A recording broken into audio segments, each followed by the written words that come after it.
International ഡെസ്കിൽ നിന്ന് P James കൂടി വിവരങ്ങളുമായി ചേരുന്നുണ്ട്. പി ജെയിംസ്, ഇത് നമ്മൾ പ്രതീക്ഷിച്ചിരുന്നതാണ് ഇത്തരത്തിൽ ഒരു ആക്രമണം. പക്ഷെ അതിപ്പോൾ ഉണ്ടായിക്കഴിയുമ്പോൾ ഇനി അടുത്ത ചോദ്യം എത്രയും വേഗത്തിൽ ഇത് അവസാനിപ്പിക്കുക എന്നുള്ളതാണല്ലോ. കാരണം GCC രാജ്യങ്ങളടക്കം ഇത് ബാധിക്കുന്നുണ്ട്. അവിടെ ഒട്ടനവധി ഇന്ത്യക്കാരുണ്ട്. നമ്മെ സംബന്ധിച്ചിടത്തോളം ഒട്ടനവധി മലയാളികൾ കൂടിയുള്ള സ്ഥലമാണ്. അതുകൊണ്ട് ഇത് ഇങ്ങനെ മുന്നോട്ട് പോകുന്നത് അത്ര സുഖകരമായ കാര്യമല്ല. നിലവിലെ സാഹചര്യത്തിൽ എന്തൊക്കെയാണ് പ്രതീക്ഷിക്കേണ്ടത് പി ജെയിംസ്?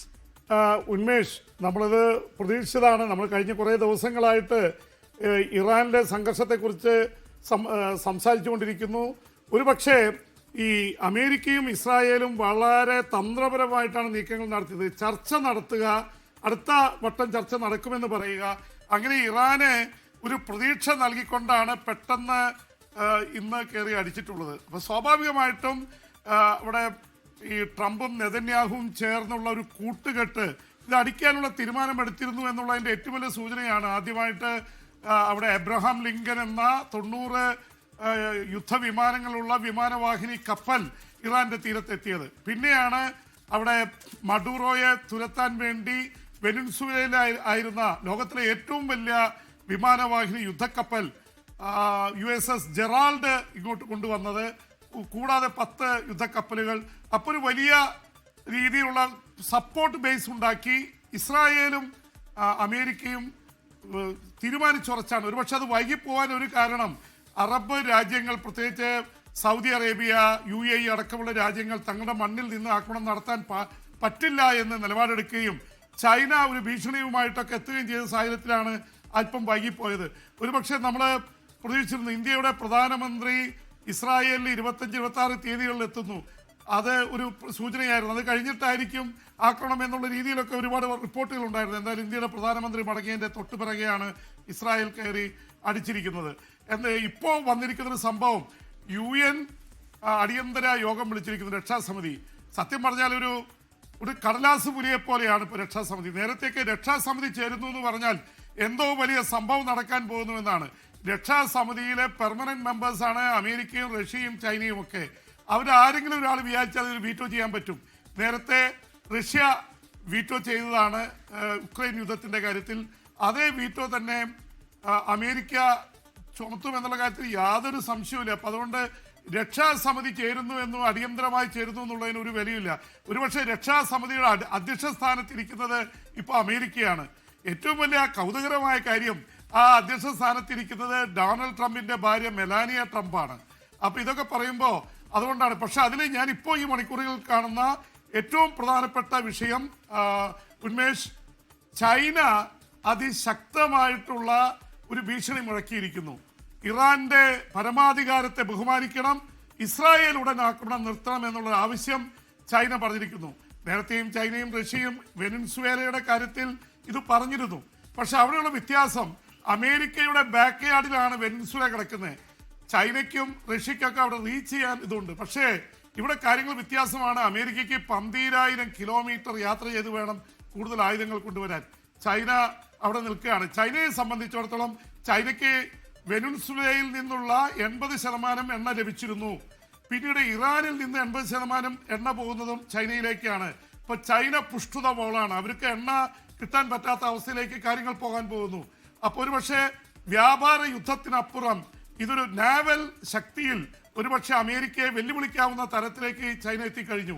യുദ്ധം അല്ലെങ്കിൽ പ്രശ്നം നടക്കുന്നത് പശ്ചിമേഷ്യയിലാണ്. ഇതെല്ലാം കൂട്ടി വായിക്കുമ്പോൾ കാര്യങ്ങൾ അത്ര സുഗമമല്ല. പക്ഷേ ഇറാൻ, അമേരിക്കയും ഇസ്രായേലും കരാറിൽ ഒപ്പിടാൻ വേണ്ടി നടത്തിയ ഒരു പ്രീഎംപ്റ്റീവ് സ്ട്രൈക്കിനെ നേരിട്ട രീതി നോക്കുക ഉന്മേഷ്. ഇതുവരെ ഇല്ലാത്ത വിധം ഗൾഫ് രാജ്യങ്ങളിലെ അമേരിക്കൻ ബേസുകൾക്ക് നേരെ ആക്രമണം നടത്തിയിരിക്കുന്നു. UAE-യിൽ ഇപ്പൊ നമ്മൾ പാം ജുമേറയുടെ കാര്യം പറഞ്ഞു, നമ്മളൊക്കെ പോയിട്ടുള്ള സ്ഥലങ്ങളാണ്. അവിടെ കൃത്രിമമായിട്ട് 8 കിലോമീറ്റർ കടൽ നികത്തി ഏറ്റവും സമ്പന്നരും അതുപോലെ എലീറ്റ് ആയിട്ടുള്ള ആൾക്കാർ താമസിക്കുന്ന പ്രദേശമാണ്. വലിയ സ്റ്റാർ ഹോട്ടലുകൾ, ഏറ്റവും സമ്പന്നമായ പ്രദേശത്ത് കയറിയാണ് അടിച്ചിരിക്കുന്നത്. ദുബായിൽ, അബുദാബിയിൽ, ഇത് രണ്ടും UAE-യിലെ പ്രദേശങ്ങളാണ്.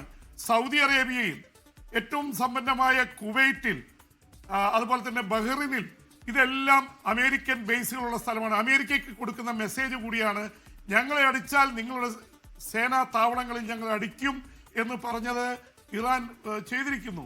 ഒരുപക്ഷെ ഗൾഫ് രാജ്യങ്ങൾക്കൊക്കെ രണ്ട് തരത്തിലാണ് അത് ബാധിക്കുന്നത്. ഗൾഫ് രാജ്യങ്ങളെ സംബന്ധിച്ചിടത്തോളം അമേരിക്കയെ പിന്തുണയ്ക്കാൻ പോയി സേനാ താവളം കൊടുത്തു, ഞങ്ങൾ കുഴപ്പത്തിലായി. അമേരിക്കയോട് അടിക്കരുതെന്ന് നിർബന്ധപൂർവ്വം സമ്മർദ്ദം ചെലുത്തിയിരുന്നത് ഈ സൗദിയും അതുപോലെ തന്നെ UAE ഒക്കെ ആയിരുന്നു. അവർക്കൊന്നും ഇറാനോട് താല്പര്യമുണ്ടായിട്ടില്ല. ഷിയ സുന്നി പ്രശ്നങ്ങൾ എക്കാലത്തുമുണ്ട്. സൗദിയുമായിട്ട് എല്ലാ കാലത്തും പ്രശ്നത്തിലാണ് ഇറാൻ അനുഭവം ഉണ്ടാക്കാൻ ഇവർക്ക് ആർക്കും താല്പര്യമില്ല. പക്ഷെ അമേരിക്ക ഇങ്ങനെ കയറി അടിക്കുമ്പോൾ, അല്ലെങ്കിൽ ഇസ്രായേൽ കയറി അടിക്കുമ്പോൾ പൊതുവെ ഒരു ഇസ്ലാമിക രാജ്യങ്ങളുടെ ഒരു കൂട്ടായ്മ വരുമ്പോൾ അതിൽ നിന്ന് മാറി നിൽക്കാൻ ഈ രാജ്യങ്ങൾക്കൊന്നും കഴിയില്ല. അപ്പോൾ ഇപ്പൊ ബഹ്റിനിലടക്കം, ഇനി വേറെ ജോർദാൻ അടക്കം മറ്റു രാജ്യങ്ങളിലേക്ക് കൂടി ഒരുപക്ഷെ ഇറാൻ അടിച്ചേക്കാം. ഇസ്രായേലിലേക്ക് അടിക്കുന്നുണ്ട്. അപ്പൊ ഇത് അമേരിക്ക രംഗത്ത് വന്നതോടെ അവിടുത്തെ പശ്ചിമേഷ്യൻ രാഷ്ട്രീയം കൂടി മാറി മറിയുന്നുവെന്ന് വേണം നമുക്ക് മനസ്സിലാക്കാനായിട്ട്. അപ്പൊ സ്വാഭാവികമായിട്ട് ഇതുണ്ടാക്കുന്ന പ്രത്യാഘാതങ്ങൾ വളരെ രൂക്ഷമാണ്. ഇപ്പൊ ഉന്മേഷ് ചോദിച്ച പോലെ ഇതിപ്പോ തീരും. രണ്ടു കൂട്ടർക്കും പ്രശ്നങ്ങളുണ്ട്. നേരത്തെ ഖത്തറിൽ കയറി ജൂണിൽ ഇറാൻ മിസൈലുകൾ അയച്ചപ്പോഴാണ് അമേരിക്കൻ പ്രസിഡന്റ് ഡൊണാൾഡ് ട്രംപ് അടിയന്തരമായി ഇടപെട്ട് ഇസ്രായേലിനോടും ഇറാനോടും വെടിനിർത്തൽ പ്രഖ്യാപിക്കാൻ പറഞ്ഞത്. പക്ഷെ ഇപ്പോഴത്തെ ഒരു അവസ്ഥയിൽ ഈ രാജ്യങ്ങളൊക്കെ ഉയർത്തുന്ന സന്ദേഹം, ഇവിടെ ഖത്തറിലേക്ക് അടിച്ചപ്പോ അമേരിക്കയുടെ പാട്രിയറ്റ് മിസൈൽ സംവിധാനം അതിനടിച്ചിട്ടിരുന്നു എന്നുള്ളത് ശരിയാണ്. പക്ഷേ ഖത്തറിൽ 3 സ്ഥലത്ത് സ്ഫോടനങ്ങൾ ഉണ്ടായി. അപ്പോൾ ഇത് നൽകുന്ന സൗദി അവരുടെ എയറോസ്പേസ് ഉപയോഗിക്കാൻ പറ്റില്ല, താവളങ്ങൾ ഉപയോഗിക്കാൻ പറ്റില്ല എന്ന് അമേരിക്കയോട് പറഞ്ഞിരുന്നു. പക്ഷെ എന്നിട്ട് പോലും ഇറാൻ കയറി അടിച്ചിരിക്കുന്നത് അമേരിക്കയുടെ മേൽ, ഇസ്രായേലിന് മേൽ സമ്മർദ്ദം ചെലുത്താൻ തന്നെയാണ്. നിങ്ങൾ അടിച്ചാൽ ഞങ്ങൾ തിരിച്ചടിക്കും.